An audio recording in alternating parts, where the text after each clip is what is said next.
ସାଙ୍ଗମାନେ ଏଇ ମାଛକୁ ଟିକେ ଦେଖନ୍ତୁ। କ'ଣ ଆପଣ କହିପାରିବେ ଏଇଟା କେଉଁ ମାଛ? ଏଇ ମାଛଟିର ନାଁ ହେଉଛି ପାଣି ଆଖିଆ ମାଛ।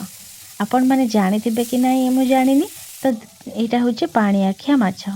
ମୁଁ ବି ଜାଣିନଥିଲି, ମାଛକୁ ଦେଖିଲି ଜାଣିପାରିଲିନି। ବୋଉ କହିଲା କି ଏଇଟା ହେଉଛି ପାଣି ଆଖିଆ ମାଛ। ତ ମାଛ ନେଇ ଆସିଥିଲା ବୋଉ।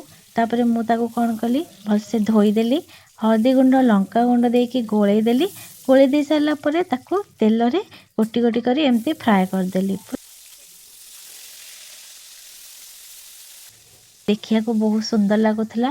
ଆଉ ତା ପାଇଁ ସେଥିପାଇଁ ଯେହେତୁ ମୁଁ ମାଛର ଗୋଟେ ଝାଲ କରିବି ନା, ତ ସେ ଝାଲରେ ଅଦା ପିଆଜ ରସୁଣଟା ଭଲ ଲାଗେନି ମସଲାଟା। ସେଥିପାଇଁ ସୋରିଷ ଜିରା ପିଆଜ ରସୁଣ ଏଇସବୁକୁ ମୁଁ ଗ୍ରାଇଣ୍ଡିଙ୍ଗ କରିଦେଲି।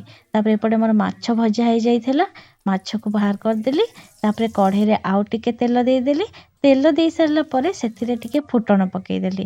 ଆଉ ଫୁଟଣ ଫୁଟି ଆସିସାରିଲା ପରେ ଦେଇଦେଲି କାଟିକି ରଖିଥିବା ପିଆଜକୁ କିଛି ସମୟ ପର୍ଯ୍ୟନ୍ତ ଜାରିଲି। ଜାରି ହେଇସାରିଲା ପରେ ସୋରିଷ ମସଲାକୁ ସେଥିରେ ଦେଇଦେଲି। ତାପରେ ସେଥିରେ ଟିକେ ହଳଦୀ ଗୁଣ୍ଡ ଲଙ୍କା ଗୁଣ୍ଡ ଦେଇକି ତାକୁ ଭଲସେ କିଛି ସମୟ ପର୍ଯ୍ୟନ୍ତ କଷିଲି। ତାପରେ ଏପଟେ ମୁଁ ତେନ୍ତୁଳିକୁ ଟିକେ ପାଣିରେ ଦଳିଦେଲି। ଆଉ ପାଣି କରିକି ମସଲାରେ ଦେଲେ ତା'ର ଟେଷ୍ଟଟା ଭଲ ଆସିବ। ଆଉ ଯେହେତୁ ମୁଁ ଝାଲ କରୁଛି, ଟମାଟୋ ଦେଲେ ଭଲ ଲାଗିବନି, ସେଥିପାଇଁ ମୁଁ ଏଠି ତେନ୍ତୁଳି ଖଟାଟାକୁ ଆଡ଼୍ କରିଛି। ତାପରେ ମସଲାଟା ଏପଟେ ମୋର ଜାରି ହେଇଗଲାଣି। ସେଥିରେ ଟିକେ ମୁଁ ଉଷୁମ ପାଣି ଦେଇକି ଆଉ ଟିକେ ଭଲସେ ଜାରିଦେଲି। ଯେହେତୁ ସୋରିଷ ମସଲା ବେଶୀ ସମୟ ଜାରିବା କଥା ନୁହଁ, କାହିଁକିନା ତରକାରୀ ପିତା ହେଇଯିବ। ତାପରେ ଜାରି ହେଇଗଲା, ମସଲା ମୋର ଜାରି ହେଇସାରିଲାଣି। ସେଥିରେ ଦେଇଦେଲି ରଖିଥିବା ଯେଉଁ ତେନ୍ତୁଳି ଖଟା ପାଣିଟାକୁ ରଖିଥିଲି, ସେଥିରେ ଟିକେ ଭଲସେ ଦେଇଦେଲି। ଦେଇସାରିଲା ପରେ ତାକୁ କିଛି ସମୟ ଫୁଟାଇବା ପାଇଁ ଛାଡ଼ିଦେଲି। ଫୁଟିଗଲା ପରେ ସେଥିରେ ମୁଁ ଆଉ ଟିକେ ପାଣି ଦେଇଦେଲି, ଉଷୁମ ପାଣିଟା ମୁଁ ଦେଲି। ତାପରେ ପାଣିଟା ଦେଇ ସାରିଲା ପରେ ସେ ଟିକେ ଫୁଟି ଆସିଲା ପରେ ସେଥିରେ ମୁଁ ପକାଇଦେଲି ଭାଜିକି ରଖିଥିବା ମାଛକୁ ପକାଇ ସାରିଲା ପରେ ତାକୁ ଟିକେ ଫୁଟିବା ପାଇଁ ଛାଡ଼ିଦେଲି।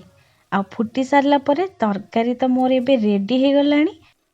ଆଉ ହଁ, ଆପଣମାନେ ପାଣି ଆଖିଆ ମାଛର ଏମିତି ଝାଲ କେବେ ଖାଇଛନ୍ତି କି ନାହିଁ, ନିଶ୍ଚୟ କମେଣ୍ଟ ମାଧ୍ୟମରେ ମୋତେ ଜଣାଇବେ। ତରକାରୀ ଦେଖନ୍ତୁ ମୋର ଫୁଟି ଆସିଲାଣି, ଆଉ ତରକାରୀ ବି ହେଇଗଲାଣି। ମୁଁ ଏବେ ଗ୍ୟାସ୍ଟାକୁ ବନ୍ଦ କରିଦେଲି। ଦେଖନ୍ତୁ କେତେ ସୁନ୍ଦର କଲର୍ ଆସିଛି। ସାଙ୍ଗମାନେ ଭିଡ଼ିଓଟି ଭଲ ଲାଗିଥିଲେ ଗୋଟେ ଲାଇକ୍ କରି ଚ୍ୟାନେଲକୁ ସବସ୍କ୍ରାଇବ୍ କରିଦେବେ।